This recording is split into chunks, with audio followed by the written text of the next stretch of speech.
Okay, हम अपना lecture start करते हैं जहाँ से हमने प्रीवियसली जहाँ पे लेफ्ट किया था। थोड़ा सा मैं बैकग्राउंड नॉलेज दोबारा से, जैसे एज यूजुअल मैं हमेशा अपने लेक्चर्स में प्रोवाइड करता हूँ, वो प्रोवाइड करने के लिए मैं स्टार्ट करता हूँ। हमने जब ट्रांजिस्टर यानी कि बीजेटी को स्टार्ट किया था, तो स्टार्ट में आपने पढ़ा था कि एक ट्रांजिस्टर है जिसे आप एक एनपीएन ट्रांजिस्टर कहते हो। एनपीएन ट्रांजिस्टर मींस उसके तीन टर्मिनल हैं, जिसमें एक को बेस कहा जाता है जो कि बहुत लाइटली डोप्ड होता है, एक को कलेक्टर कहा जाता है जो कि मॉडरेटली डोप्ड होता है, और एक को इमिटर कहा जाता है जो कि हेवीली डोप्ड होता है। इमिटर बेसिकली वो सोर्स है जहाँ से इलेक्ट्रॉन्स ने इमिट हो रहा है, और कलेक्टर वो टर्मिनल है जहाँ पे उसे रिसीव किया जाना। तो हमें ये पता था कि अगर हम ये चाहते हैं कि हमारा ये ट्रांजिस्टर, क्योंकि इसमें दो जंक्शन मौजूद है, दो पीएन जंक्शन, एक बेस इमिटर के बिटवीन है और एक बेस कलेक्टर के बिटवीन है। तो हम ये चाहते हैं कि अगर ट्रांजिस्टर वर्क करे एज अ स्विच, तो अगर आप इसे कोई भी बायसिंग्स प्रोवाइड नहीं कर रहे तो वो रिवर्स बायस है और वो वर्क नहीं कर रहा। अगर आप चाहते हो कि वो वर्क करे तो उसके लिए जरूरी ये है कि सबसे पहले बेस इमिटर जंक्शन को ऐसे बायस किया जाए कि इमिटर से इलेक्ट्रॉन्स बेस तक आ सके। तो उसके लिए आप करते क्या हो कि बेस, जैसे मैंने कहा कि ये एनपी ट्रांजिस्टर है, इसका मतलब है ये एन है, बेस पी है, और ये आपके पास एन टर्मिनल है। तो आप बेस और इमिटर को फॉरवर्ड बायस कर देते हो।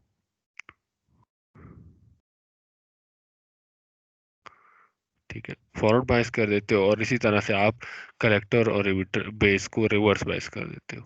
एन के साथ आप पॉजिटिव कनेक्ट कर देते हो। ये सबसे एक बेसिक सा ऑपरेशन था जिससे आपने ये समझा था कि आपकी हमेशा ये वाली सोर्स वीबीबी को इस्तेमाल होना चाहिए आपकी इस सोर्स से। ठीक है, तो अब यहाँ से आपको ये जरूर पता है कि इमिटर पहले से इलेक्ट्रॉन्स बेस की तरफ आएंगे, और क्योंकि ये हाई पोलैरिटी है तो ये वहां पर कलेक्ट हो जाएंगे। ठीक है, फिर उसके बाद एक ज़रूरत थी कुछ रेजिस्टर्स की, ताकि आपके पास जो करंट्स है उसको लिमिट किया जा सके। उन दो रेजिस्टर्स को नाम दिया गया था collector resistor and base resistor.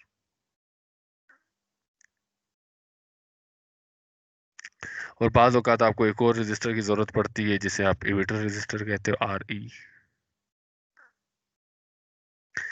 ये सबसे एक बेसिक ऑपरेशन था। इस तरह के ऑपरेशन को, इसको कहा जाता था बाइसिंग। फिर बाइसिंग दो तरह की थी। एक जो बाइसिंग ये आपके सामने बयान की गई है वो है डीसी बाइसिंग। ठीक है, और इसके अलावा जो बाइसिंग की जा सकती थी वो बाइसिंग है आपके पास वोल्टेज डिवाइडर बाइस। ठीक है, अब वोल्टेज डिवाइडर बाइस क्या है, उसका डिफरेंस क्या है? उसका डिफरेंस ये है कि आपके पास ये सोर्स कनेक्ट नहीं होगी। ठीक है, एक एक्स्ट्रा कनेक्शन यहाँ पे मौजूद होगा, तो ग्रीन में ये चीजें मौजूद नहीं होंगी। ठीक है, यहाँ से एक कनेक्शन होगा जहाँ से आपको वोल्टेज मिल रही होगी। कौन सी वोल्टेज मिल रही होगी? वीसीसी। और फिर वो दो पोर्शंस में डिवाइड हो रही होगी, R1 एंड R2, और फिर वो दोबारा से ग्राउंड हो रही होगी। ठीक है, तो R1 और R2 की कॉम्बिनेशन आप इस तरह से रखते हैं कि आपके पास जो वोल्टेज का ड्रॉप है वो R2 पर इतना ही आ रहा हो जितना आपने उसे बेस पर पॉइंट करना। तो R2 पर जितना भी वोल्टेज ड्रॉप आ रहा होगा उसे आप पैरेलल कनेक्ट कर देते हो अपनी बेस के साथ। ठीक है, बेस के साथ जब आप कनेक्ट करते हो तो होता क्या है कि जो भी R2 के क्रॉस वोल्टेज होगा तो वो खत्म आपके बेस पे आ रहा होगा, और फिर वो उसको वर्कआउट कराने के लिए यूज होगा। तो जो रेड कलर में बाइसिंग है वो डीसी बाइस को शो किया जा रहा है, और जो ग्रीन कलर में बाइसिंग है वो वोल्टेज डिवाइडर बाइसिंग को यूज किया जा रहा है। बाइसिंग क्योंकि डीसी सोर्सेस के जरिए से हो रही है, इसलिए ये इसका एनालिसिस कहलाता है डीसी एनालिसिस। तो डीसी एनालिसिस से आप फाइनली ये चीज गेन करते हो कि आपके पास एक पॉइंट है कट ऑफ, मींस वो पॉइंट जिस पर आकर आपके पास करंट बिल्कुल जीरो हो जाएगा और वोल्टेज आपके पास मैक्सिमम होगी। ठीक है, और दूसरा आपके पास जो टर्मिनल है, दूसरा जो आपके पास एक्सेस है वो है अबाउट करंट, कलेक्टर करंट। ठीक है, वहां पर भी आपको एक पॉइंट पता चलता है कि वो मैक्सिमम करंट है जहां से ज्यादा करंट फ्लो नहीं कर सकता, उसे कहा जाता है सैचुरेशन करंट। इससे ज्यादा करंट फ्लो नहीं करेगा, तो इस पर नियरली जो आपका वोल्टेज होगा, जो सैचुरेशन पर कलेक्टर टू एमिटर वोल्टेज, वो नियरली इक्वल टू जीरो होगा। तो जब आप इस दोनों लाइंस को मिला देते हैं तो ये एक्चुअली आपकी डीसी लोड लाइन बन जाती है। अब डीसी एनालिसिस से ये जो आपके पास बायसिंग मौजूद है, इससे आप फाइनली एक क्यू पॉइंट अचीव करते हो। ठीक है, क्यू पॉइंट किन दो पॉइंट्स के जरिए से आपको मिलता है? दो पॉइंट्स है, एक ये है कि डीसी में वीसी की क्या वैल्यू है, और डीसी के लिहाज से ही आपके पास आईसी की वैल्यू क्या है। क्योंकि यही क्यू पॉइंट से आपको ये बताया जाता है कि अगर आप ना ही सेचुरेशन पॉइंट पर हो और ना ही कट ऑफ पर हो, तो आप किस रीजन में हो, आप एक्टिव रीजन में हो। अगर आप इस पॉइंट के नजदीक हो या इससे भी ऊपर चले जाते हो तो आप सेचुरेशन रीजन में हो, और अगर आप इस पॉइंट और इससे भी नीचे चले जाते हैं तो फिर आप कट ऑफ रीजन में लाइक कर रहे होते हो। ठीक है, तो ये तीन रीजन ऑफ ऑपरेशन है जिनका आपको ये पता है कि अगर दोनों के दोनों जंक्शंस, जो कि base emitter junction, base and emitter और बेस एंड कलेक्टर, दोनों जंक्शन अगर फॉरवर्ड बायस है तो फिर आप सेचुरेशन रीजन में चले जाते हो। ठीक है, वो वहां का सर्किट से एनालिसिस करके आप बता सकते हो। उसके अलावा अगर दोनों ही रिवर्स बायस है तब आप कट ऑफ रीजन में हो। और तीसरा ये है कि अगर दोनों के बिटवीन की कोई सूरत हाल है तो फिर आप एक्टिव रीजन में हो, या आपका ऑपरेशन लीनियर ऑपरेशन है। ठीक है, ये दूसरा तरीका ग्राफिकल है कि अगर आप इस पॉइंट के करीब हो या इस पॉइंट पर हो या इससे ऊपर हो तो आप सेचुरेशन में हो, इस पॉइंट पर हो तो आप कट ऑफ हो, या इससे नीचे हो तो कट ऑफ में हो। अगर दोनों के बिटवीन में कहीं पर भी लाई कर रहे हो तो आप लीनियर रीजन में हो। क्यू पॉइंट से जो कि डीसी एनालिसिस है, उससे आपको एक्चुअली क्या मिलता है, उससे आपको लिमिट्स पता चलती है कि इससे ज्यादा करंट फ्लो नहीं कर सकता। और आपके पास जो भी एसी करंट होगा उसके लिए एक रेफरेंस बन चुका है। ठीक है, वो रेफरेंस क्या है? वो आईसी की जो भी वैल्यू है। अब जो भी करंट फ्लक्चुएट करेगा वो इस वैल्यू से अबव एंड इस वैल्यू से डाउन फ्लक्चुएट करेगा। इसी तरह से आपके पास दो लिमिट्स ये है कि आपके पास जो वोल्टेज आएगी वो इन दो पॉइंट से ज्यादा नहीं हो सकती। अगर आप ज्यादा करने की कोशिश करोगे तो वो क्लिप कर जाएगी। ठीक है, और यही दो पॉइंट्स आपको एक और पॉइंट बताते हैं जो कि बेस करंट है, मींस आई बी की क्या वैल्यू। ठीक है, ये तमाम की तमाम चीजें आपको एनालिसिस बताई जाती है डीसी एनालिसिस के जरिए से। ठीक है, तो ये एक डीसी एनालिसिस है, एक ट्रांजिस्टर है, उसमें दो तरह की बाइसिंग्स है, दोनों के फार्मूलाज आपको पता है कि अगर डीसी बाइसिंग होगा तब मुझे वैल्यूज कैसे कैलकुलेट करनी है, अगर वोल्टेज डिवाइडर बाइस होगा तो तब कैसे करनी है। ठीक है, अब नेक्स्ट हम इस पर आ जाते हैं कि हमारे पास ये तो डीसी एनालिसिस हो गया, हम चाहते हैं कि हम एम्पलीफायर डिजाइन करें। तो ट्रांजिस्टर की दो मेजर एप्लीकेशन है, एक है स्विचिंग, जिसमें आपको क्या करना होगा, कट ऑफ पर ले जाए या सैचुरेशन पर ले जाए, तो वो स्विचिंग हो रही होगी। ठीक है, लेकिन आपके पास जो दूसरी ऑप्शन है एम्पलीफायर, उसके लिए लाजमी है कि क्यू पॉइंट इन दोनों के बिटवीन कहीं पर मौजूद हो। तो अगर सेंटर में होगा तो बहुत ज्यादा बड़ा सिग्नल एम्पलीफाई किया जा सकता है, अगर किसी भी पॉइंट के करीब होगा या कट ऑफ के करीब होगा या सेचुरेशन के करीब होगा तो वो एम्पलीफिकेशन में लिमिटेशंस आ जाएगी, आप बहुत ज्यादा मैक्सिमम सिग्नल एम्पलीफाई नहीं कर सकते। ठीक है, तो अब करना क्या होगा, एम्पलीफायर बनाने के लिए आपको इसी पॉइंट से जो कि आरसी के पॉइंट मौजूद है, सॉरी यहाँ पर, यहाँ से, ठीक है, यहाँ से आप एक कैपेसिटर कनेक्ट करते हो और फिर एक लोड रेजिस्टर कनेक्ट करते हो, आरएल। तो ये क्या होता है कि जो भी सिग्नल्स आएंगे वो एम्पलीफाई होकर लोड रेजिस्टर पर आपको मिल रहे होंगे। और अगर आप एसी की बात कर रहे हो, कैपेसिटर की बात कर रहे हो, तो आपको लाजमी बात है इनपुट भी प्रोवाइड करनी होगी। तो आप जब इनपुट प्रोवाइड कर रहे हो तो आप यहाँ पर प्रोवाइड कर रहे हो। ठीक है, ये इनपुट वोल्टेज कहलाएगी वी इन। ठीक है, तो अभी आर लोड के अक्रॉस जो भी वोल्टेज आएगा उसे हम कहेंगे वी आउट, और जो भी हम यहाँ पे वोल्टेज प्रोवाइड कर रहे हैं वो हमारे पास होगा वी इन। ठीक है, अब होगा क्या, ये तमाम के तमाम जो मैंने ब्लू कलर में अभी बताया इन कनेक्शन से। अब अच्छा, इमिटर रेजिस्टर है तो इसको भी हम चाहेंगे कि ये बाईपास हो। आपको ये पता है कि बास पॉइंट्स पर ये पार्शियली बाईपास होता है। ठीक है, अब ये तीन तरह के कैपेसिटर्स आ गए, जिनमें दो को कपलिंग कैपेसिटर कहा जाता है और एक को बाईपास कैपेसिटर कहा जाता है। अब आप के एम्पलीफायर के लिमिटेशंस आ गई है, उसकी विड्थ वगैरह सब चीज़ें डिफाइंड हो गई है। अब इनपुट प्रोवाइड करने का मकसद ये है कि जितना भी हम इनपुट प्रोवाइड कर रहे हैं उसके लिहाज से इस एम्पलीफायर ने एक गेन प्रोवाइड कर रहे हैं। ठीक है, आपको नजर आ रहा है आपका एम्पलीफायर कौन सी कॉन्फ़िगरेशन में है, कॉमन इमिटर में है, कॉमन कलेक्टर में है, या कॉमन बेस में है? जी कोई बता सकता है? नहीं बेटा common emitter. Sir common region? Emitter region? Collect, क्योंकि हम लोग कलेक्टर से आउटपुट ले रहे हैं और बेस पे इनपुट दे रहे हैं। एक्सीलेंट, क्योंकि हम इमिटर हमारे पास स्पेयर है, वो कॉमन है, ना ही वो इनपुट के लिए यूज हो रहा है ना ही आउटपुट के लिए यूज हो रहा है, इसलिए कॉमन इमिटर कॉन्फ़िगरेशन है। और उसके गेन का फार्मूला आपको पता है कि वो है R C dividing by R E dash.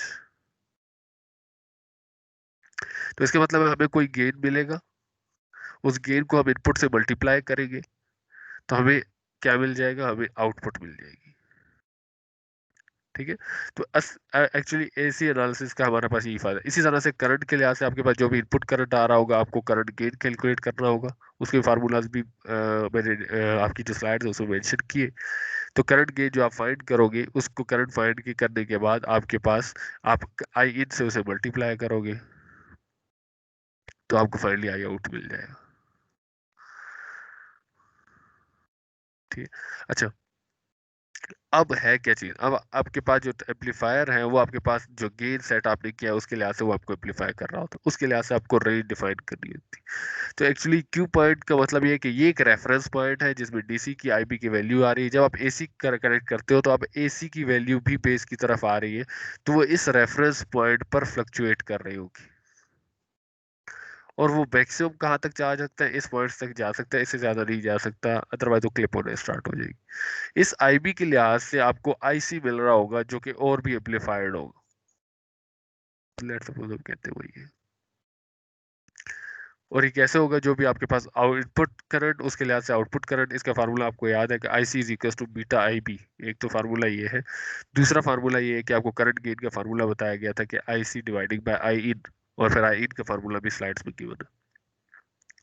Third चीज रह जाती है कि आपके पास आउटपुट वोल्टेज, जो भी आपके पास आउटपुट वोल्टेज आएगी वो अब इस रेफरेंस वोल्टेज पर फ्लक्चुएट कर रही होगी। लेकिन एक डिफरेंस ये है कि इस में जो ये सिग्नल होगा ये 180 डिग्री का आउट ऑफ फेज सिग्नल होगा। 180 degree out of phase draw करने में पता चल रहा है कि हम लोअर से हायर की तरफ नहीं जा रहे, हमेशा जो भी सिग्नल हमने ड्रा किया लोअर से हायर की तरफ गए, लोअर से हायर वैल्यू की तरफ गए, जबकि इसमें अब लो वैल्यू से और भी लोअर वैल्यूज की तरफ गए। ठीक है, क्योंकि ये ओरिजिन है और ये जीरो वैल्यू की तरफ आ रहा हूँ। तो ये एक कंप्लीट समरी थी कि आपको जो भी किसी भी एम्पलीफायर के डिजाइन करने के लिए चाहिए होता है, आपको ये पता है कि आप मैक्सिमम कितना ड्रा कर सकते हो, आप फाइंड करते हो कि ये ग्रेटर है रीजन या ये रीजन ग्रेटर है, तो आप उससे बड़ी आसानी से बता सकते हो कि मैक्सिमम कितना गेन अचीव किया जा सकता है। ठीक है, इसी तरह से आप इन दो रीजन्स को आप कैलकुलेट करते हो तो आप बता सकते हो कि मैक्सिमम कितना आउटपुट सिग्नल का गेन अचीव किया जा सकता है। ठीक है, जब आप ये मैक्सिमम वी आउट की रेंज बता सकते हो तो आपको गेन की वैल्यू पता है, तो आप फार्मूले को रीअरेंज करके V out dividing by A V, तो उससे आप वी इन की रेंज भी बता सकते हो। ठीक है, तो आप अपनी डेटा शीट में एक वी इन वोल्टेज की रेंज बता रहे हो कि जिसकी जिसकी वजह से वी आउट की रेंज आप बता रहे हो कि आपके पास जो वोल्टेज है वो उससे ज़्यादा एक्सीड नहीं कर रहा होगा। ये दो चीज़ें आपको ये पता है कि अगर आपको आरसी तो आप आर लोड रेजिस्टर की रेंज बता सकते हो। ठीक है, कि हमारे पास उसकी रेंज क्या होगी। सर आपकी आवाज़ कम होगी। जी, तो तीन पॉइंट्स हैं जिनके आप बता सकते हो कि एक इनपुट वोल्टेज की क्या रेंज होगी, क्योंकि उसके लिहाज से कोई ना कोई गेन आ रहा होगा, और फिर वी आउट की कोई रेंज आ रही होगी, तो वी आउट की रेंज बता सकते हो, वी इन की रेंज बता सकते हो, और आर लोड की रेंज बता सकते हो। तो आप जब एम्पलीफायर डिजाइन करोगे तो उसकी डेटा शीट में तीन चीजें मेंशन कर सकते हो कि आपके एम्पलीफायर को मैक्सिमम इतना इनपुट वोल्टेज दिया जा सकता, उससे ज्यादा नहीं दिया जा सकता। आप बता सकते हो कि आपका एम्पलीफायर जो है वो मैक्सिमम इतना आउटपुट वोल्टेज प्रोवाइड कर सकता है। और थर्ड चीज आप क्या बताओगे कि मैक्सिमम इतना लोड कनेक्ट किया जा सकता है जिसकी रेंज, और ये सब आप चीजें मैं मेंशन कर चुका हूँ। तो अभी तक आपने जितना भी स्टडी किया है वो सारे के सारे चीजें यही स्टडी किया है कि आपके पास जो जो कंप्लीटली जहाँ से आपने ट्रांजिस्टर स्टार्ट किया था और जहाँ तक आप पहुंचे हो, ये सब आप चीजें एक्सप्लेन की थी। ठीक, तो कॉमन इमीटर का फिर मैंने आपको एग्जांपल भी करवाया जो कि आपने किया, तो इसको जरूर देख लीजिएगा ये रिवीजन। अब हम देखते ही है कि कॉमन इमीटर का बेनिफिट क्या है। कॉमन इमीटर का बेनिफिट ये है कि ये आपको करंट गेन भी प्रोवाइड करता है और वोल्टेज गेन भी प्रोवाइड करता है। इसका मतलब है कि जब करंट गेन भी मौजूद है और वोल्टेज गेन भी मौजूद है, जब आप इन दोनों को मल्टीप्लाई करते हो तो आपको मिलता है पावर गेन। तो इसका मतलब है कि मैक्सिमम पावर गेन अचीव करने के लिए आप कौन सा एम्पलीफायर यूज करते हो? Common emitter amplifier. हमेशा आप मैक्सिमम पावर गेन अचीव करने के लिए कॉमन इमिटर एम्पलीफायर यूज करोगे। क्लियर? तो कॉमन इमिटर एम्पलीफायर में क्योंकि आपको पावर गेन बहुत ज्यादा मिलता है, इसीलिए जो आपके पास एक कॉमन इमिटर एम्पलीफायर है,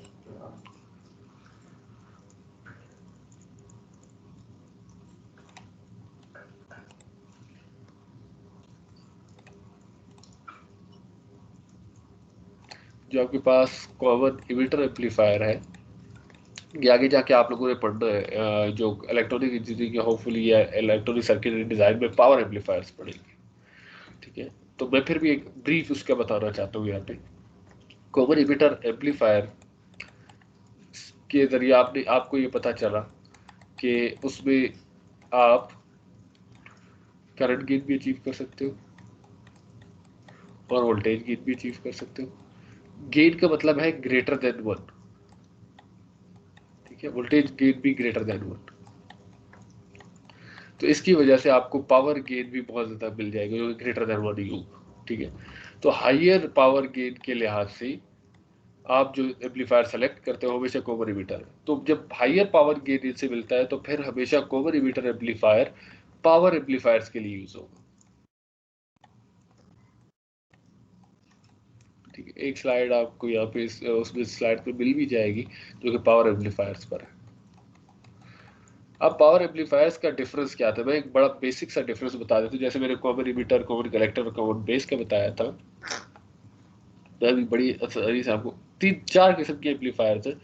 class A amplifiers, power amplifiers की अगर डेफिनेशंस की जाए तो मुख्तलिफ क्लासेस है उसकी। तो क्लास ए एम्पलीफायर है, बी एम्पलीफायर है, क्लास सी एम्पलीफायर है, उसके बाद क्लास डी एम्पलीफायर। ठीक है, ये मुख्तलिफ है। इन तीनों को मैं भी आपको यही से बताता हूँ। आपको ये जरूर पता है ना कि आपके पास जो भी वेव फॉर्म मौजूद है, अगर ये कंप्लीट वेव फॉर्म आ रही है तो इसमें ये वाला पोर्शन 180 डिग्री को शो करता है और ये वाला पोर्शन भी 180 डिग्री को शो करता है। इसका मतलब है कि अगर एक वेव फॉर्म कंप्लीट आ रही है तो एक कंप्लीट सर्कल है तो उसकी वेव फॉर्म होगी 360 डिग्रीज। जो 360 डिग्रीज का मतलब ये है कि कंप्लीट वेव फॉर्म ऑपरेट हो रही है। अगर एक वेव फॉर्म का एक पोर्शन क्लिप हो रहा है तो इसका मतलब है वो वेव फॉर्म सिर्फ 180 डिग्रीज तक आपको जो भी डेटा वो 180 डिग्रीज तक का मिल रहा है, क्योंकि 180 डिग्रीज तक का पोर्शन यूज हो रहा है और बाकी तमाम का तमाम क्लिप हो रहा है। और इसके अलावा बाद औक़ात ये भी होता है कि अगर आपके पास ये रेफरेंस पॉइंट है तो ये कुछ पोर्शन मिल रहा है और कुछ क्लिप हो रहा है। ठीक है, तो ये 180 डिग्री से ज्यादा है लेकिन 360 से कम है, तो आप क्या कहते हो? ग्रेटर देन 180 डिग्री, तो इसे x कह देते हो लेट्स सपोज, और स्मॉलर देन 360 डिग्री। तो ऐसा एम्पलीफायर जिसमें कंप्लीट लीनियर ऑपरेशन हो, आपकी वेव फॉर्म कंप्लीटली, आपके आउटपुट में वेव फॉर्म कंप्लीट आ रही हो, उसका कोई भी पोर्शन क्लिप ना हो रहा हो, ऐसे एम्पलीफायर को क्लास ए एम्पलीफायर कहा जाता है। ठीक है, उस एम्पलीफायर को कैसे बनाते हैं उसको आपको पता है कि cut off, saturation, DC load line, Q point,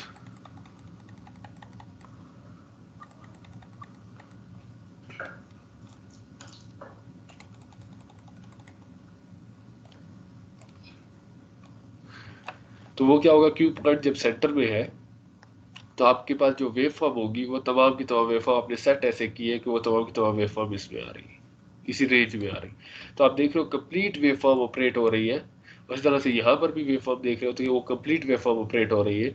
तो ऐसा एम्पलीफायर जिसकी बाइसिंग आपने ऐसी जगह पर की है, क्यू पॉइंट ऐसी जगह पर सेट किया है कि आपकी वेव फॉर्म का कोई भी पोर्शन क्लिप नहीं हो रहा, तो सारी की सारी वेव फॉर्म आपको आउटपुट में नजर आ रही है जिसमें आईसी भी है और वीसी भी।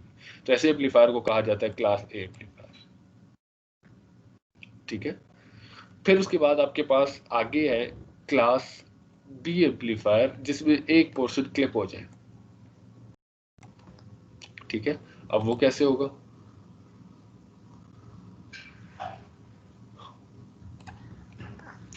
कोई बता सकता है आप लोग में से क्लास बी एम्पलीफायर कैसे बनाया जा सकता है? सिर्फ और सिर्फ हिंट ये देता हूँ कि हमें क्यू पॉइंट को वेरी करना और हमें कुछ भी नहीं करना, सिर्फ क्यू पॉइंट को वेरी करना। सर जिस पोर्शन को एम्पलीफाई करना है उसके करीब क्यू पॉइंट ले जाएंगे।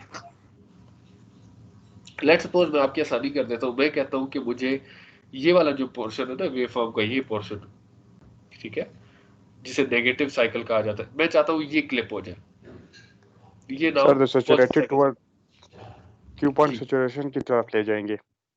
एक्सीलेंट। तो आपको जो क्यू पॉइंट होगा वो यहाँ पे शिफ्ट हो जाएगा। सॉरी, ये कलर से तो आप क्यू पॉइंट को सैचुरेशन पर शिफ्ट कर दो। सैचुरेशन से होगा क्या कि अब आपकी ये वाली जो वेव फॉर्म है वो क्लिप हो रही होगी और जो सेकंड वेव फॉर्म है वो तमाम की तमाम आपको शो हो रही होगी। क्योंकि सैचुरेशन पर चला गया तो आपकी ये वाली जो पॉजिटिव साइकिल है ये सारा का सारा क्लिप हो रहा होगा, ठीक है, और आपको ये नेगेटिव साइकिल मिल रहा है, ठीक है। अगर आप चाहते हो कि आप इसका पॉजिटिव साइकिल क्लिप कर दो तब क्या करना होगा? टुवर्ड फिर कट ऑफ ले जाएंगे सर। तब हमें उसे कट ऑफ पर क्लिप करना होगा, ठीक है। तो कट ऑफ पर क्लिप करने से क्या होगा कि अब हमारे पास ये वाला जो पोर्शन है, ये जो वेवफॉर्म का पोर्शन है ये क्लिप हो रहा होगा और ये वाली बाकी वेवफॉर्म हमारे पास आ रही होगी, ठीक है। सिर्फ सैचुरेशन पॉइंट और क्यू पॉइंट चेंज करने से आप देख रहे हैं कि आपकी वेवफॉर्म्स कितनी चेंज हो रही है, ठीक है। तो उससे क्या होगा, अब ये वाला पोर्शन तभी तमाम का तमाम क्लिप हुआ होगा और आपके पास ये वाला पोर्शन आ रहा होगा, ठीक है। तो ऑपोजिट साइकिल्स और चीजों को लाने के लिए तो जो ये रेड है ये आपके पास क्लास बी एम्पलीफायर, ऐसा एम्पलीफायर जिसमें आपने क्यू पॉइंट को यहाँ से मूव कर दिया टूवर्ड्स सैचुरेशन या आपने टूवर्ड्स कट ऑफ मूव कर दिया, तो उसकी वजह से आपके पास क्या होगा, जो एम्पलीफायर बनेगा उसे क्लास बी एम्पलीफायर कहते हैं। इनके अपने भी बेनिफिट्स हैं एफिशिएंसी के लिहाज से। क्लास ए एम्पलीफायर की एफिशिएंसी कम होती है, क्लास बी की उससे अच्छी होती है, क्लास सी की उससे अच्छी होती है। तो ये अगर आप उसको पढ़ेंगे तो आपको उसमें नजर आ जाएगा। मैं सिर्फ एक ब्रीफ बताना चाह रहा हूँ क्योंकि यहाँ से एक बात निकली थी पावर गेन, तो उसके लिहाज से मैं आपको सारी चीजें बता रहा हूँ, ठीक है। अब क्लास सी एम्पलीफायर क्या होगा, जिसमें आपको 180 डिग्री से ज्यादा करना है। इसका मतलब है कि दूसरी वेवफॉर्म को कंप्लीटली क्लिप नहीं करना। तो अब क्या करना होगा आपको? सर तो फिर कंप्लीटली नहीं ले जाएंगे सर, टुवर्ड सैचुरेटेड या टुवर्ड कट ऑफ। एक्सीलेंट। अब हमें उसे कंप्लीटली उस तरफ नहीं लेकर जाना। अब हम करेंगे या तो इसके करीब यहाँ पर करीब लेकर जाएंगे या हम यहाँ पर इसके करीब लेकर जाएंगे। अगर हम यहाँ पर रखते हैं तो इसकी वजह से हमारे पास जो रेफरेंस है वो यहाँ पे शिफ्ट हो जाता है और ये रेफरेंस यहाँ पे शिफ्ट हो जाता है। और अगर आप यहाँ रखते हो तो ये रेफरेंस यहाँ पर और ये रेफरेंस यहाँ पर शिफ्ट हो जाता है। तो अब होगा क्या कि आपके पास जो ये नेगेटिव साइकिल है ये तो पॉजिटिव साइकिल है, ये आ रहा होगा। पॉजिटिव जो नेगेटिव साइकिल है उसका कुछ पोर्शन आएगा और बाकी तमाम का तमाम क्लिप हो रहा होगा और कुछ ये, तो ये 180 डिग्री से ज्यादा है, ठीक है। बाकी पोर्शन आपका क्लिप हो चुका है, लेकिन अब कंप्लीटली जो कंप्लीट वेवफॉर्म का एक पोर्शन था वो क्लिप नहीं हुआ, ऐसा काम नहीं हुआ। दूसरी वेवफॉर्म का भी कुछ ना कुछ पोर्शन आपको जरूर शो हो रहा है, ठीक है, और बाकी दूसरी वेवफॉर्म कंप्लीट। तो इस तरह की वेवफॉर्म को आप कहते हो ये 180 डिग्री से ज्यादा है, 360 डिग्री से कम है, तो ऐसे एम्पलीफायर को कहा जाता है क्लास सी एम्पलीफायर्स, ठीक है, जो कि यहाँ पे मौजूद। तो इसको आप बड़ी आसानी से यहाँ पे बता सकते हो। इसी तरह से यहाँ पर है तो ये वेवफॉर्म कंप्लीट आ रही होगी और दूसरी वेवफॉर्म का कुछ पोर्शन क्लिप हो रहा होगा। इस तरह से अगर यहाँ पर मौजूद है तो ये वेवफॉर्म कंप्लीट आ रही होगी और दूसरे का कुछ ना कुछ पोर्शन आ रहा होगा। अगर यहाँ पे मौजूद है तो आपके पास ये वाला पोर्शन कंप्लीट आ रहा होगा और इसके कुछ पोर्शन क्लियर। तो ये तीन तरह के एम्पलीफायर्स है, class A amplifier, class B amplifier, तो class C amplifiers. Class D MOSFET से डिजाइन किया जाता है, उसके तरीका डिफरेंट है, ठीक है, वो इससे लिंक नहीं होता इसलिए फिर मैं उसको अलग से बता दूंगा, ठीक है। तो हाँ, डिपेंडेंसी इनकी एफिशिएंसी के ऊपर है। तो एफिशिएंसी क्योंकि क्लास बी एम्पलीफायर की अच्छी है तो क्लास बी एम्पलीफायर, दो क्लास बी एम्पलीफायर्स को मिलाकर मींस एक ऐसा क्लास बी एम्पलीफायर हो और एक ऐसा क्लास बी एम्पलीफायर, अगर इन दोनों को मिला दिया जाए तो आपको एक वेव फॉर्म मिलेगी जो कि ऐसी होगी, ऐसे ही है, ठीक है। इसमें सिर्फ 180 डिग्रीज आ रहा था, इसमें भी सिर्फ 180 डिग्रीज आ रहा था। जब आपने इन दोनों को मिलाया तो एक ऐसा एम्पलीफायर बना है जिसके 360 डिग्रीज आ रहे हैं। तो जब आप एक क्लास ए और 360 डिग्री कौन सा एम्पलीफायर है? क्लास ए। बनाया आपने किन की मदद से? क्लास बी एम्पलीफायर्स की मदद से। तो ऐसे एम्पलीफायर को कहा जाता है क्लास ए बी एम्पलीफायर। ठीक है, इसकी डिटेल्स है लेकिन वो फिलहाल आपके कोर्स में नहीं है। ठीक है, क्वेश्चन है तो पूछ सकते हैं। सर ये आप कंबाइन किस तरह कर रहे हो सर? ये समझ नहीं आ रहा है सर। 180 जो आप कंबाइन कर रहे हो क्लास बी का। कंबाइन का मतलब ये है कि आपके पास एक ब्लॉक ऑफ एम्पलीफायर है। ठीक है, एम्पलीफायर के ब्लॉक का मतलब पूरी की पूरी सर्किट डायग्राम जो अभी मैंने थोड़ी देर पहले बनाई थी। ठीक, उसकी जो आउटपुट होगी, फर्ज किया उसको आपने बायस किया था कहां पर? कट ऑफ पर। ठीक है, तो उसकी आउटपुट क्या होगी? कुछ ऐसी होगी।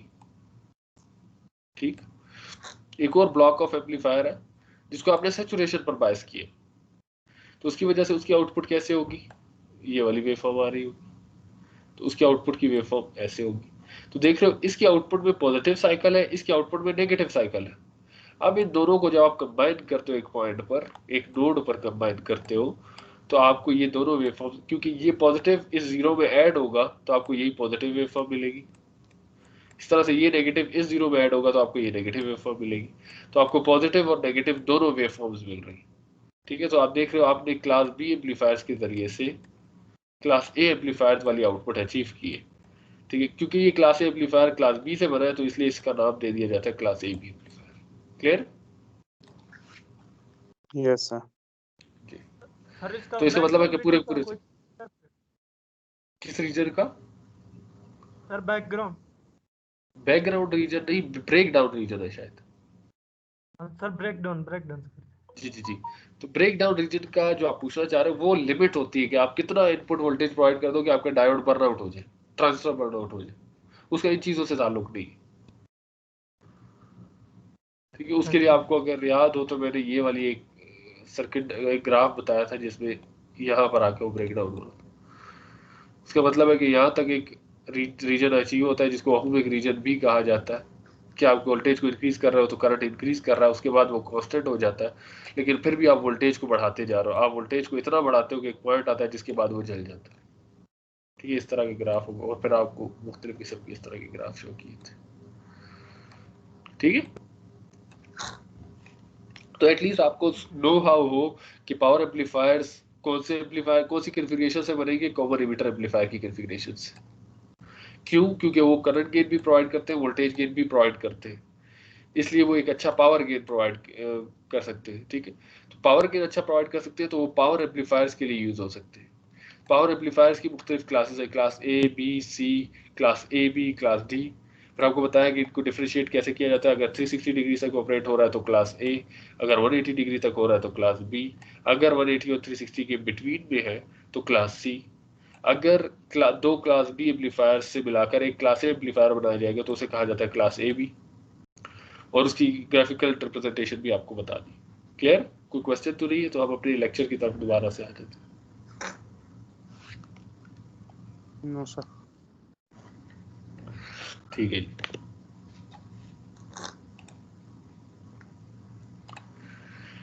तो यहां तक हमने कॉमन एमिटर एम्पलीफायर को पढ़ा था। ठीक है, जिसकी अगर मैं प्रॉपर्टीज की बात करूं तो प्रॉपर्टीज भी आपको पता है जो कि हमने बिल्कुल स्टार्ट में बताई थी। ये तमाम चीजें आप पढ़ चुके हो। डीसी एनालिसिस क्यों जरूरी है, सी एनालिसिस, मेनली आपको एम्पलीफायर को याद रखने की ये बात जरूरी है। मोस्ट कॉमनली यूज्ड क्यों है उसके मैंने रीजन बताया, क्योंकि इसमें करंट गेन भी हाई है और वोल्टेज गेन भी हाई है। इसकी वजह से किस चीज में यूज होगा? Power gain. इसकी वजह से आपको आपके पता चला पावर एम्पलीफायर जिसमें क्लास ए बी सी और मुख्तलिफ किस्म, तो मोस्टली जो बहुत ज्यादा कॉमनली आपको मिलेगा वो कॉमन एमिटर एम्पलीफायर ही मिलेगा। ठीक है, लेकिन इसका एक डिसएडवांटेज है कि इसमें 180 डिग्री का आउट ऑफ फेज सिग्नल आता है। ठीक है, उसको भी करेक्ट करने का तरीका है कि आप इसको दो दफा एम्पलीफाई किया जाए। एक दफा ये सिग्नल आएगा तो ये सिग्नल दूसरे एम्पलीफायर को इनपुट हो रहा होगा, फिर वो जब 180 डिग्री का आउट ऑफ फेज सिग्नल देगा तो वैसा देगा, तो आपको दोबारा से ये सिग्नल मिल सकता है। ठीक है, तो इसके बाद अब जब हमारे पास नेक्स्ट अच्छा, कॉमन इमिटर को आसानी से याद रखने का क्या मैंने बताया था कि एक ऐसा टर्मिनल जिस पर ना ही इनपुट मौजूद है ना ही आउटपुट मौजूद है, वो कौन सा टर्मिनल है? इमिटर। तो इसे कहा जाएगा कॉमन इमिटर। अब जब कॉमन कलेक्टर की बात की जाएगी तो इसका मतलब है यहाँ से आउटपुट नहीं ली जाएगी। अभी आउटपुट कहाँ से ली जाएगी? अब आउटपुट यहाँ से ली जाएगी। तो इसका मतलब एक बाईपास कैपेसिटर निकल जाएगा। अभी देख लेते हैं उसे।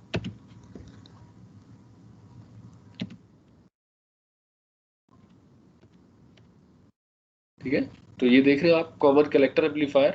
पहले आप यहाँ पर कनेक्ट कर रहे थे, आपके पास जो भी कैपेसिटर मौजूद था, ठीक है, तब आपने इसको यहाँ पर कनेक्ट कर दिए। तो अब आपके पास कैपेसिटर्स भी एक कम हो चुके हैं।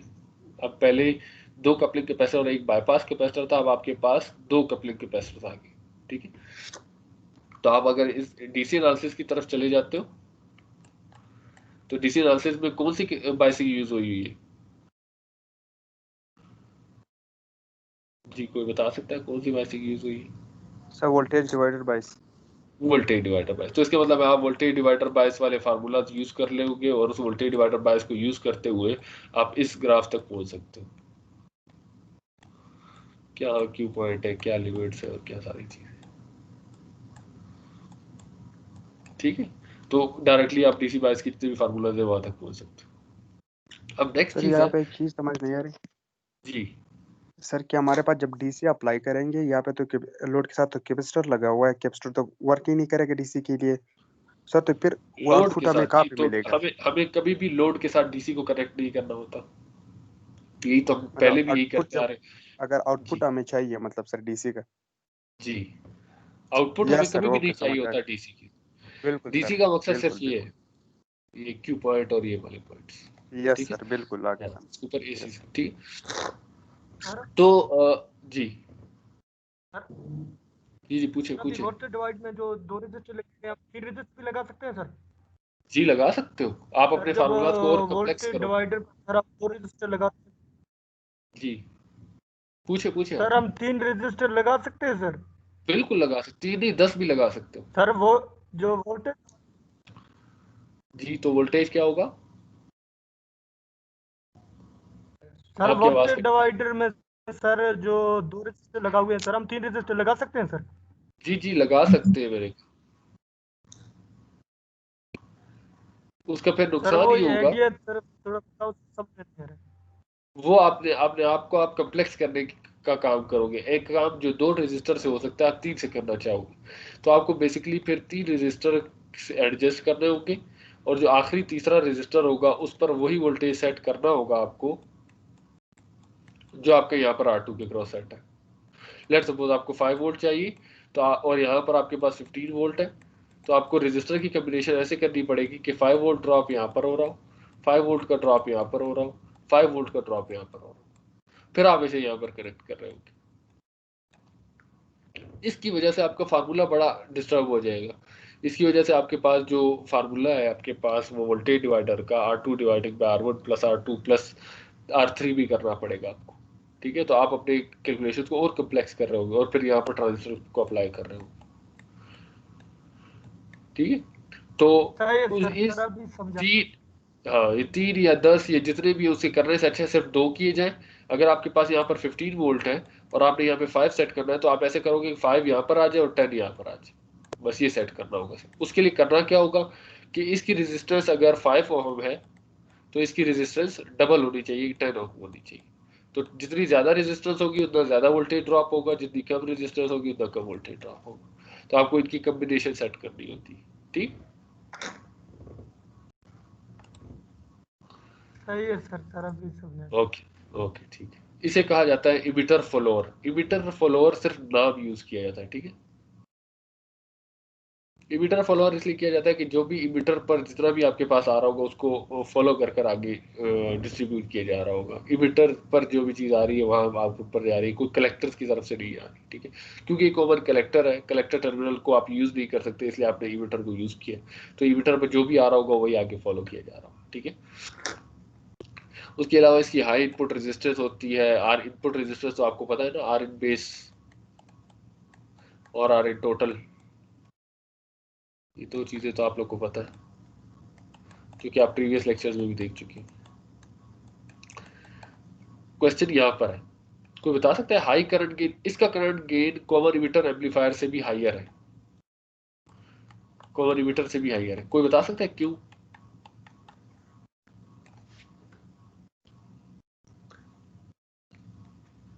सर क्या सर, अब रिपीट करें सवाल। मैंने हाईलाइट किया हुआ है, करंट गेन क्यों हाई है? जो कॉमन कलेक्टर एम्पलीफायर है उसका current gain common emitter amplifier से हाई होता है, क्यों?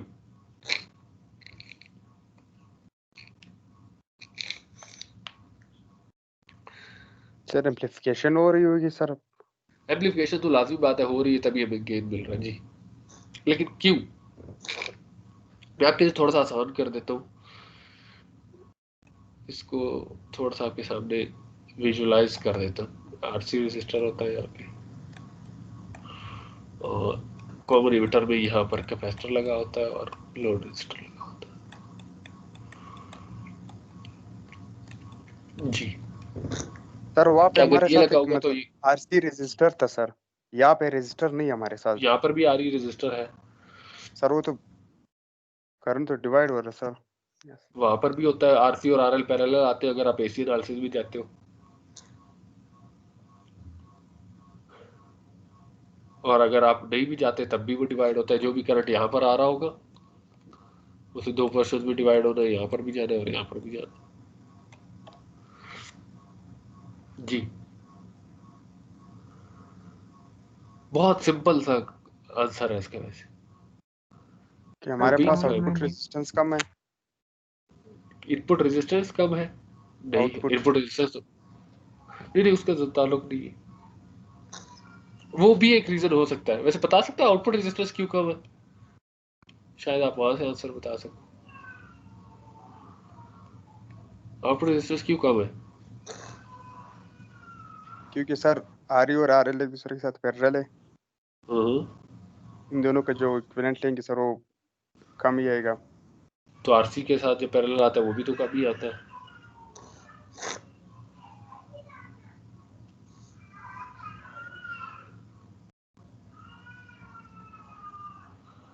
चलो इसको छोड़ो, पहले हाई करंट गेन की तरफ आ जाए जी। तो इसका ये है कि हम हमेशा इमिटर के जो रेजिस्टेंस है वो कलेक्टर के रेजिस्टेंस से कम लगाते हैं, कि इमिटर की रेजिस्टेंस जितनी ज्यादा होगी वो गेन्स वगैरह को बहुत ज्यादा अफेक्ट कर रही होती है, वो डिविजन में आ रही होती है, वो बादों का रेजिस्टेंस में ऐड हो रही होती है। आर वो इनपुट रेजिस्टेंस को बहुत ज्यादा हायर करने के लिए यूज होती है मुख्तलिफ रीजन से। इसको छोड़ दे, आप इसकी तरफ आ जाए कि हाई करंट गेन क्यों? मुबीन नहीं है आज, मुबीन। सर अभी आए हो, लाइट चली गई थी, अभी आई है। अच्छा जी, बताएं जी, आप बताएं कि हाई करंट गेन कैसे हो सकता है? अनीस सर तो ये कोशिश कर रहा है, अनीस को तो समझ नहीं आ रही सर हाई करंट गेन इस सर्किट में। जी। कॉमन इमिटर का तो पता है ना कि उसमें गेन है, करंट का गेन है, वो क्यों होता है? करंट का गेन का कोई फार्मूला पता है? यस सर, हाँ, क्या होगा? IC upon IB। ऐसी, ठीक है, एक्सीलेंट। तो अगर इसमें करंट गेन का फार्मूला बनेगा कॉमन कलेक्टर में, वो क्या बनेगा?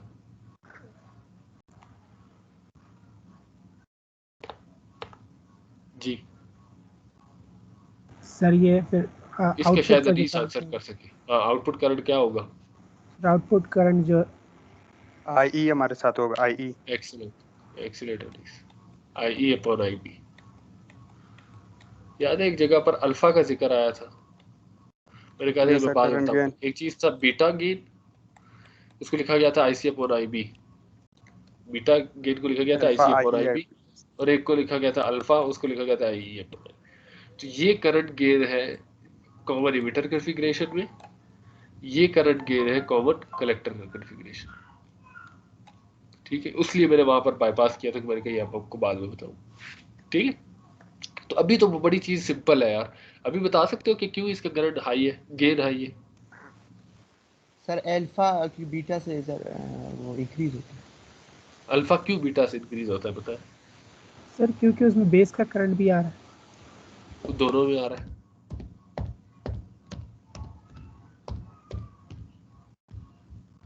इतनी टफ चीज तो है नहीं।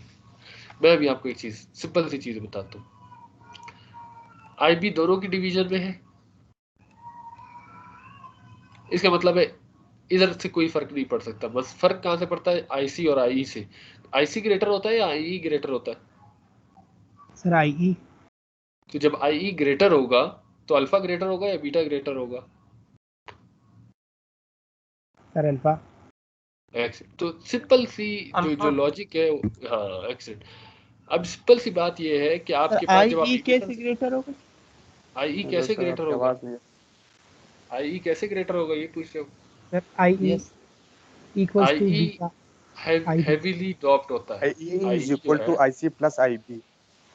एक्सीलेंट, ये भी एक अच्छा आंसर है। यस, IE इसी के इज साथ equals to IC plus IB। ये फार्मूला आपको डायरेक्टली ये बताता है कि जब ये दो करंट्स प्लस होंगे तब IE बनेगा, तो IE ग्रेटर होगा, IC स्मॉलर होगा। ठीक है। दूसरी चीज आपको जो बताती है वो ये बताती है कि IE हमेशा हैवीली डोप्ड होता है और IC हमेशा लाइटली डोप्ड होता है। IB मॉडरेटली डोप्ड होता है। तो यहाँ से जितने इलेक्ट्रॉन्स इमिट होते हैं IE से, तमाम के तमाम वो कुछ बेस की तरफ चले जाते हैं और बाकी फिर वो कलेक्टर की तरफ चले जाते हैं। ये जो शुरू की स्ट्रक्चर की बात कर रहा हूँ। तो जब आप कॉमन इमिटर कॉन्फ़िगरेशन की बात करते हो तो आप इस करंट की बात नहीं करते जो कि हैवी करंट है, आप इस लो करंट की बात करते हो। इसलिए करंट गेन जरूर मिलता है क्योंकि वो IB से ग्रेटर है। ठीक है। लेकिन वो इतना हाई नहीं मिलता जितना आपको कॉमन कलेक्टर कॉन्फ़िगरेशन में मिलता है, क्योंकि यहाँ पर आपके पास जितना भी मैक्सिमम करंट होगा वो आपको आउटपुट में मिल सकता है, इमिटर करंट आउटपुट में मिल सकता है। ठीक है। तो इस वजह से क्योंकि इमिटर करंट हाइयर है कलेक्टर करंट से, तो इस वजह से अल्फा हाइयर होगा बीटा से। तो जब अल्फा हाइयर होगा बीटा से तो कॉमन कलेक्टर कॉन्फ़िगरेशन की जो करंट गेन है वो हाइयर होगा कॉमन इमिटर एम्पलीफायर से। क्लियर है या समझाने की जरूरत है? यस सर, हो गए, क्लियर है सर। ठीक। ये बड़ी बेसिक सी चीज होती है, तो इन चीजों को आप देखा करें। अब मैं पूछना ये चाहूंगा कि वोल्टेज गेन इक्वल टू 1 क्यों है? इसका आंसर इसी तरह का ही आंसर है। इसका मतलब है जो वोल्टेज गेन होगा ना AV, वो या तो इक्वल होगा या स्मॉलर होगा 1 से।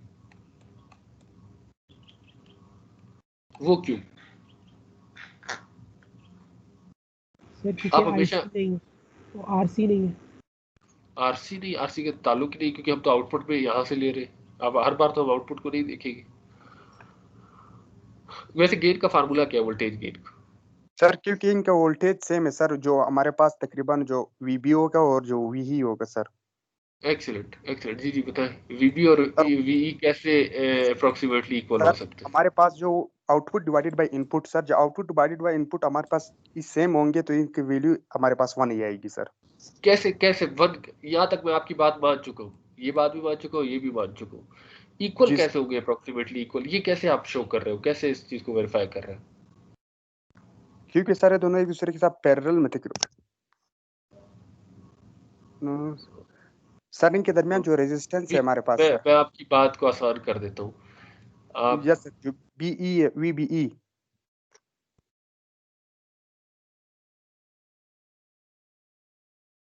जी सर।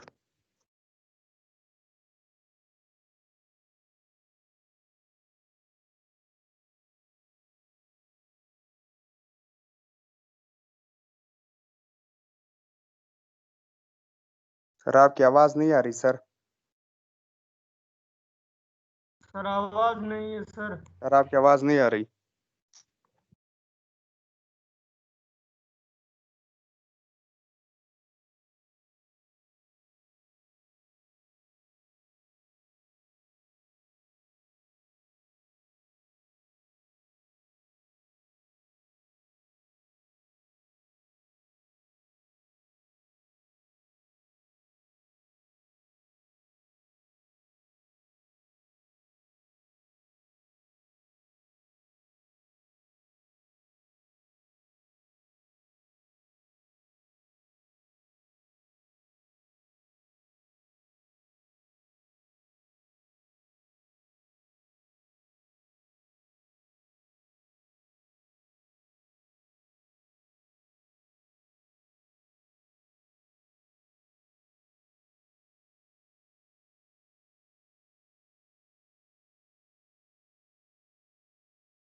सॉरी स्टूडेंट्स, थोड़ा सा कनेक्शन के प्रॉब्लम की वजह से हम मिस हो गए थे। अब आप सब मुझे सुन पा रहे हैं? यस सर, बिल्कुल। तो हम रिकंटिन्यू करते हैं अपनी जो हमारी पिछली बात जो भी चल रही थी, वो थी अबाउट वोल्टेज गेन। ठीक है, तो अनीस ने हमारे पास जवाब दिया था कि क्योंकि output gain means VB, input voltage is approximately equal to VE. ठीक है, इसका मतलब है ये पॉइंट तो एक्सेप्ट किया जा सकता है आंसर को, लेकिन मैं सिर्फ ये पूछना चाह रहा हूँ कि कैसे आप ये कह सकते हो कि VB is approximately equal to V. Sir अगर फार्मूले पे देखा जाए सर, ये जी तब जी एक दूसरे के इक्वल होंगे जब हम जी वी ई में वी ई प्लस करेंगे। जी जी। तो आप वीई का फार्मूला बता सकते हो? Yes sir, V E is G equal to G V B G minus V B E minus minus V. V B E. तो अगर आपको पुरानी बात याद हो तो हमने ये कहा था कि आप वीबीई अगर बहुत ज़्यादा, क्योंकि वीबी 0.7 होगा और वीबी अगर उसके बिल्कुल। मुकाबले में एटलीस्ट 10 टाइम मीन 7 वोल्ट्स अगर है और उससे ज़्यादा है तो हम इसे इग्नोर कर सकते हैं। ऐसे ही तो जब आप इसे इग्नोर करते हो यस तो इक्वल का साइन अप्रोक्सीमेट में चेंज होता है। VE is approximately equal to VB. ठीक है, तो इस वजह से आपके पास जो वोल्टेज गेन है वो आपके पास या तो 1 होगा, जैसे मैंने लिखा था कि ए वी लेस देन और इक्वल टू 1।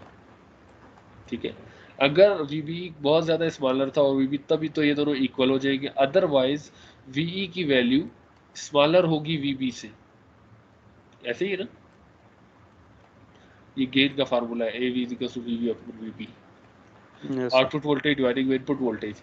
अगर आप इस फार्मूले को देखते हो, वीबी में से वीबी को माइनस कर दिया जाए तो तब वीई बनता है। तो इसका मतलब है ये वैल्यू लो है, स्मॉलर है, और नीचे वैल्यू हाइयर है। तो उसकी वजह से आपके पास आंसर क्या आएगा?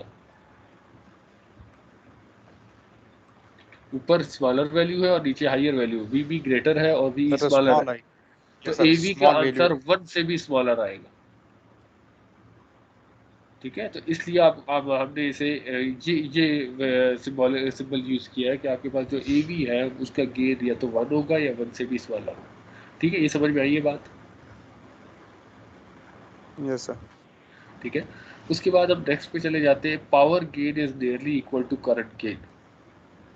ठीक है, इसमें कोई ज़्यादा रॉकेट साइंस नहीं। पावर गेन इक्वल होता है किसके? करंट गेन मल्टीप्लाई पे वोल्टेज गेन। ऐसे ही तो वोल्टेज गेन आपका इक्वल है 1 के, तो पावर गेन इक्वल हो जाता है ए आई के इक्वल। ये बात लिखी गई क्योंकि ए वी क्या है? 1। तो 1 की वैल्यू लिखी जाए या ना लिखी जाए उससे फर्क नहीं पड़ता, तो power gain nearly equal to current gain. ठीक, और इसमें कोई फेज इन्वर्जन नहीं होगा, इसकी हाई इनपुट इम्पीडेंस होगी और लो आउटपुट इम्पीडेंस होगी। ठीक है, तो मेनली आपको जो बताने का मकसद था कि सिर्फ एक इस पॉइंट से इस पॉइंट पर शिफ्ट करने से दो चीज़ों पर बहुत फर्क पड़ता है, जिसमें हम एसी ना, क्योंकि डीसी एनालिसिस आप सबने कहा कोई फर्क नहीं पड़ेगा, उसकी वजह से जो हमारे पास क्यू पॉइंट्स आ रहे थे उसमें कोई फर्क नहीं पड़ेगा, बाइसिक्स पर कोई फर्क नहीं पड़ेगा। इसका मतलब है एसी एनालिसिस पर फर्क पड़ता है। तो एसी एनालिसिस में हम गेन्स की बात करते हैं तो गेन दो है, एक है वोल्टेज गेन और एक है करंट गेन। तो आपने मेनली इस चीज़ को स्टडी किया कि voltage gain nearly equal to 1 होगा और करंट गेन जो है आपके पास वो हाइयर होगा कॉमन एमिटर एम्पलीफायर की नस्बत। ठीक है, तो आगे चलते हैं, देखते हैं सर्किट डायग्राम में आगे क्या। तो सर यहाँ पे इन्वर्जन क्यों नहीं हो रही सर? फेस चेंज, यहाँ पर इन्वर्जन क्यों नहीं हो रही? जब फेस चेंज जैसे यहाँ पे क्यों नहीं हो रही? इवन अगर आईसीयू को बढ़ाने से फिर भी वीसी तो कम हो रहे सर। यही प्रोसेस तो यहाँ पे भी हो रहा है, फिर ये क्यों इन्वर्जन नहीं अब हो रही? वीई है, अब वीसीई नहीं है, अब वीई है। यस वर्ड्स में सर, बड़ा यस। डिफरेंस है। Okay sir. मैक्सिमम। अच्छा, अब आगे चलते हैं। ये हमारे पास सर्किट डायग्राम है। मैंने आपको थ्योरेटिकली वेरीफाई कराया या कॉन्सेप्चुअली उसको वेरीफाई कराने की कोशिश की है। ठीक है, उसी की डेरिवेशन इन्होंने यहाँ पे बताई गई है। हम क्या कह रहे थे? Voltage gain nearly equal to क्या आएगा? 1। ठीक है, उन्होंने क्या किया? फार्मूला आपके पास A V is equal to V out over V in. V out क्या है, आई ई आर ई, और वी इन क्या है, I E R E dash plus R E. ठीक है, ये सेम वही फार्मूला है जो कि आपके पास पहले यूज हो रहा था। ठीक है, लेकिन वहाँ पे सिर्फ वी आउट यहाँ पर था आई सी, सॉरी आई, यहाँ पर भी आई मौजूद था, और यहाँ पर आर सी की बजाय, आर ई की बजाय आर सी था। क्यों आर सी था? क्योंकि आपके पास आउटपुट आपने यहाँ से ली थी, इसलिए आउटपुट आर सी लिखा गया था। अब आपके आउटपुट आर सी नहीं, अब आर ई पर है, इसलिए इसको आर सी नहीं, इसको आई आर ई लिखा गया। ठीक है, अब आर ई कैपिटल में नहीं है, स्मॉल में लिखा गया। कैपिटल वाला आर ई ये है, अगर स्मॉल में लिखा जाएगा उसका क्या मतलब है? ऐसे ही ना रहे। एसी एनालिसिस है, तो कैलकुलेट कैसे होगा R E, smaller R E? So dynamic resistance. Sir वो नहीं, ये 25 डायनामिक नहीं, volts वाला। नहीं, वो आर ई डैश ये है, RE is parallel with RL. R E parallel with R L. जैसे कि आप आर सी Yes. कैलकुलेट करते थे कि स्मॉलर आर सी इक्वल आता है R C capital parallel with R L.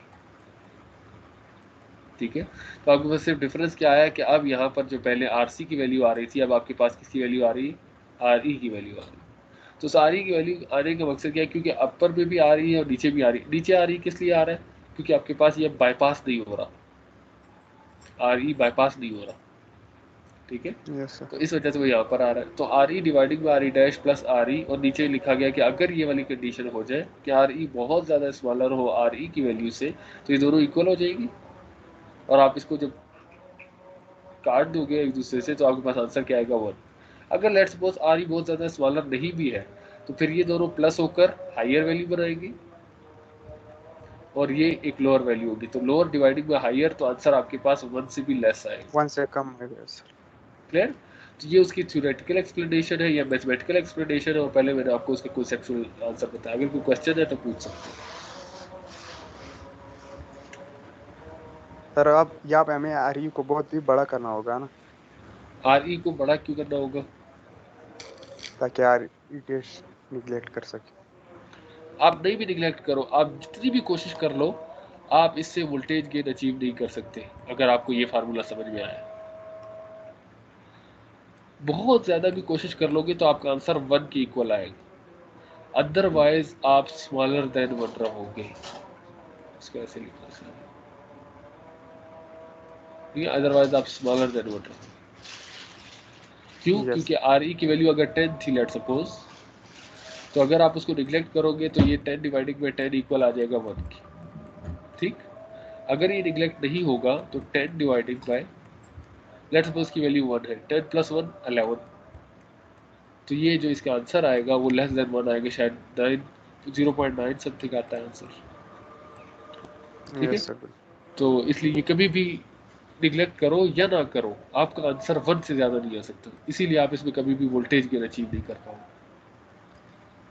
ठीक, Yes. इनपुट रेजिस्टेंस में तो कोई चेंजेस नहीं आनी चाहिए। ठीक है, इनपुट रेजिस्टेंस आता है R in total, R1 parallel with R2 parallel with R in base. ठीक है, यहाँ पर स्मॉलर आर ई लिखा गया, कैपिटल नहीं लिखा गया, क्यों? सर इसका मतलब यही है सर कि RE और RL पैरेलल है। हाँ, इसका मतलब यही है कि अब उस वाले जो केस है, जो कॉमन एमिटर का केस है, उसमें हम आर ई को सिंगल ले सकते हैं, इसमें कभी भी सिंगल नहीं ले सकते क्योंकि आर जो उसके साथ पैरेलल में आ रहा है। ठीक है, Yes. तो बीटा ऐसी आर ई, तो आर बाकी तो वही चीज़ है ना, क्योंकि जब आप इसका ऐसी एनालिसिस में लेकर जाओगे तो आर वन यहाँ पर आ जाएगा, Yes, sir, और बिल्कुल। ये क्या होगा? Virtual ground. तो R1 parallel with R2 parallel with एक और यहाँ पर रेजिस्टेंस होगी जिसे आप आर बेस कहते हैं, और उस आर बेस का फार्मूला है। ठीक है, उसमें आर आउट रेजिस्टेंस आपके पास RC के बराबर थी,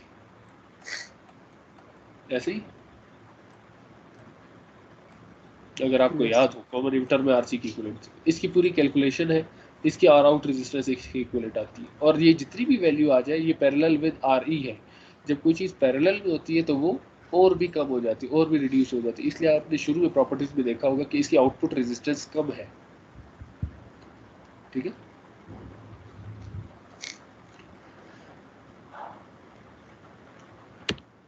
करंट गेन पर आ जाते हैं। करंट गेन क्या है? I means output current dividing by input current, और इनपुट करंट को कैलकुलेट करने का फार्मूला है V dividing by R in total. ये इसका एसी एनालिसिस की डायग्राम भी आपके सामने गिवन है, ठीक है। और पावर गेन में आपको वेरीफाई करवा चुका हूँ। तो इस स्लाइड में कोई क्वेश्चन होता है तो बेशक पूछ लिया करें।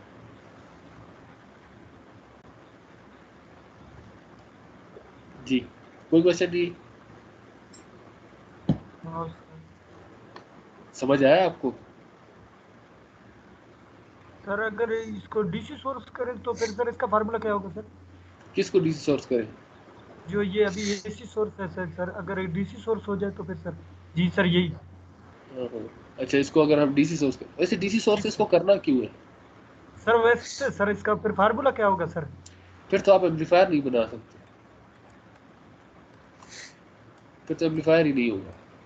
वो तो सर बस यही बारे में पूछना है, ये समझ में आ गया सर। ठीक है, थोड़ा सा ना ठीक है। पिछले लेक्चर्स को देखो जिसमें डीसी एनालिसिस और एसी एनालिसिस का जिक्र किया गया। अनीस मुबीन कोई क्वेश्चन तो नहीं है? No sir. ठीक, सर एक आप ऊपर जाए सर स्लाइड, सर मैं वहाँ पे कुछ कंफ्यूज हो गया। पूछिए। सर ये R out is equal to R S. जी पूछिए।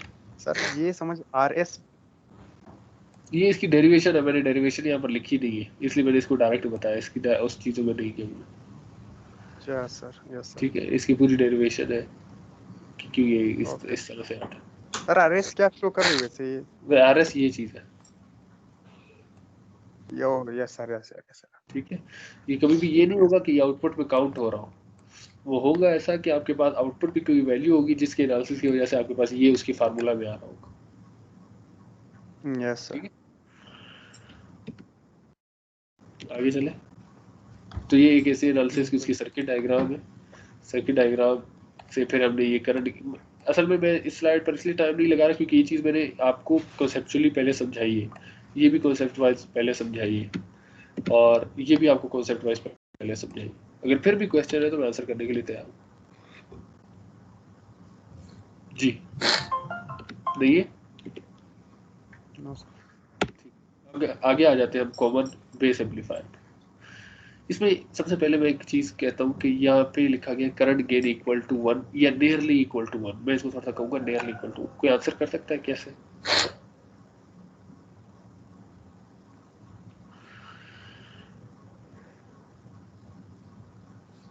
जी बता सकते हो? पिछली जो मैंने एक्सप्लेनेशन दी है सेम उसी तरह से आंसर है। जी आउटपुट और जो इनपुट करंट सर फिर वो ये इक्वल होंगे। ये कॉमन बेस एम्पलीफायर है। इसका मतलब है नो बेस सर, पर ना ही कोई इनपुट होगी ना ही कोई आउटपुट होगी। कॉमन बेस एम्पलीफायर, ठीक है। बिल्कुल। बेस पर कोई इनपुट नहीं है, कोई आउटपुट नहीं है, तो आपको आउटपुट तो आरसी पर मस्ट है प्रोवाइड करें। इनपुट फिर आपने कहाँ पे कनेक्ट कर दिए? इमिटर पे, ठीक है। Yes sir. तो अब इसका मतलब है जो इमिटर पर करंट है, अगर आप करंट गेन की बात करते हो तो फार्मूला होगा output current IC dividing by input current I. तो क्या ये कभी भी 1 से ग्रेटर हो सकता है? सर अगर नो सर नहीं हो सकता आईसी क्योंकि बहुत ही आई बड़ा हो सर हमेशा तो फिर ग्रेटर हो रहता है। सकता है। आईसी कैसे बहुत बड़ा होगा? आईसी कभी आई से बड़ा सर हो हो सकता है? सर, नो सर, क्योंकि आई सर ये तो फिर तो आप एमिटर तो अपने हाईली उसी टॉप है फार्मूला, सर। हाँ, तो आप अपने इसी फार्मूले को दोबारा से जो आपने पहले एक्सप्लेनेशन में बताया था उसी को निगलेक्ट कर रहे हैं।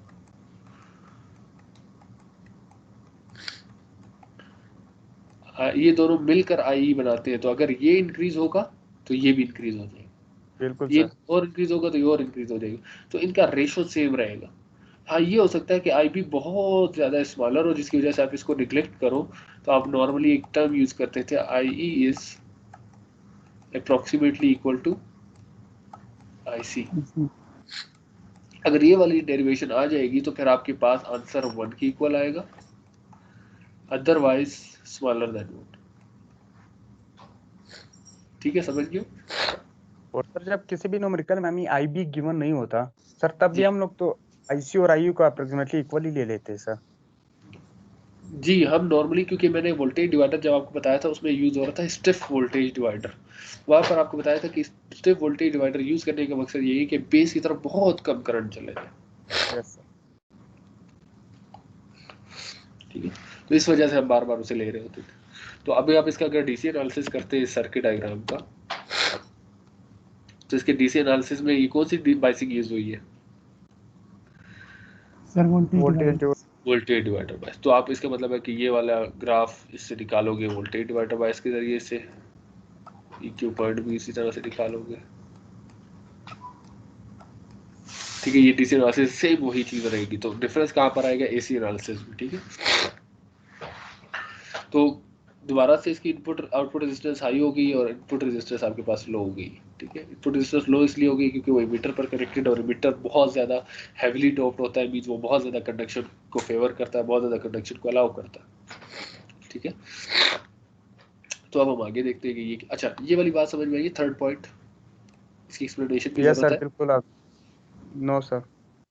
अब बता सकते हैं क्या है? यस, क्योंकि सर पावर गेन हमारे पास power is equal to voltage और करंट गेन है, और करंट गेन हमारे पास 1 ही आ गया, तो जाहिर सी बात है पावर हमारे साथ आएगा वोल्टेज सिर्फ गेन की। वोल्टेज की। ठीक है, एक्सीलेंट। सर्किट डायग्राम में तो कोई कंफ्यूजन नहीं है, आपको सिर्फ समझाया था कि आपने इनपुट सिर्फ यहाँ पे कनेक्ट कर देनी। Yes sir. ठीक है, बाकी तमाम की तमाम सर्किट डायग्राम वही है। यहाँ पर देखिए, यहाँ पर हमने इनपुट यहीं पर रहने दी, सिर्फ आउटपुट को यहाँ पे कनेक्ट कर दी। अब हमने क्या किया है, दोबारा से कॉमन इमीटर की तरह ही रहने दिया है, लेकिन इनपुट को अब बेस की बजाय हम इमीटर पर पॉइंट कर रहे हैं। ठीक, तो क्योंकि आउटपुट सेम है तो गेन का फार्मूला वही सेम रहा है, AB is equal to RC dividing by RE dash. ठीक है, इनपुट रेजिस्टेंस है RN इमीटर जो कि RE डैश की इक्वल है, इसलिए ये बहुत ज़्यादा लो इनपुट रेजिस्टेंस। ठीक है, आउटपुट रेजिस्टेंस हाई क्यों है? क्योंकि आर आउट दोबारा से RC के बराबर होगा, करंट गेन इक्वल टू 1 होगा, पावर गेन इक्वल टू होगा। इस स्लाइड में कोई भी क्वेश्चन है तो पूछ सकते हैं। अरे इनपुट रेजिस्टेंस सर ये RE डैश प्लस RE की क्यों इक्वल नहीं? Yes sir RE okay. Dash, चलिए शुक्र। ठीक है, अब बाकी कोई और क्वेश्चन तो नहीं है? क्योंकि मैंने इमीटर कॉमन इमीटर को बहुत डिटेल में पढ़ाया, मेरी कोशिश यही थी कि उसको डिटेल में पढ़ाया जाए ताकि आपको यहाँ पर इश्यूज ना हो। फिर भी अगर इश्यूज है तो आप पूछ सकते हैं। जी नो सर। ठीक, ठीक है, क्लियर है। ओके तो ये कॉमन इमीटर, कॉमन बेस और 3 तरह की कॉन्फ़िगरेशंस थी। ठीक है, common emitter configuration, common base configuration और कॉमन कलेक्टर कॉन्फ़िगरेशन। ठीक है, रीजंस बताया, तो उसका एक कंपैरिजन टेबल है, इस टेबल को जरूर ज़हन नशीन कीजिएगा। ठीक है, पावर गेन कॉमन बेस में भी किया जा सकता है, कॉमन कलेक्टर में भी किया जा सकता है, कॉमन इमीटर में किया जा सकता है, लेकिन हाईएस्ट किस में है? Common emitter. क्यों हाईएस्ट है, बता सकता है कोई?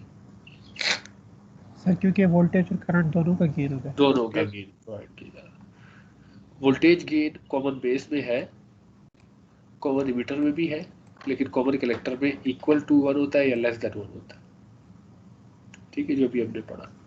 करंट गेन कॉमन बेस में नियरली इक्वल टू 1 होता है, बाकी दोनों में मौजूद होता है। ठीक है, फेज इन्वर्जन सिर्फ कॉमन इमीटर में होगा, ना ही कॉमन कलेक्टर में होगा, ना ही कॉमन बेस में होगा।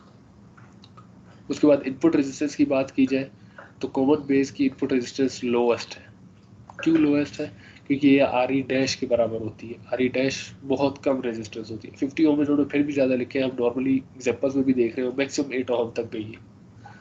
ठीक है, और मीडियम है कॉमन इमीटर में, और हाईएस्ट है आपके पास कॉमन कलेक्टर।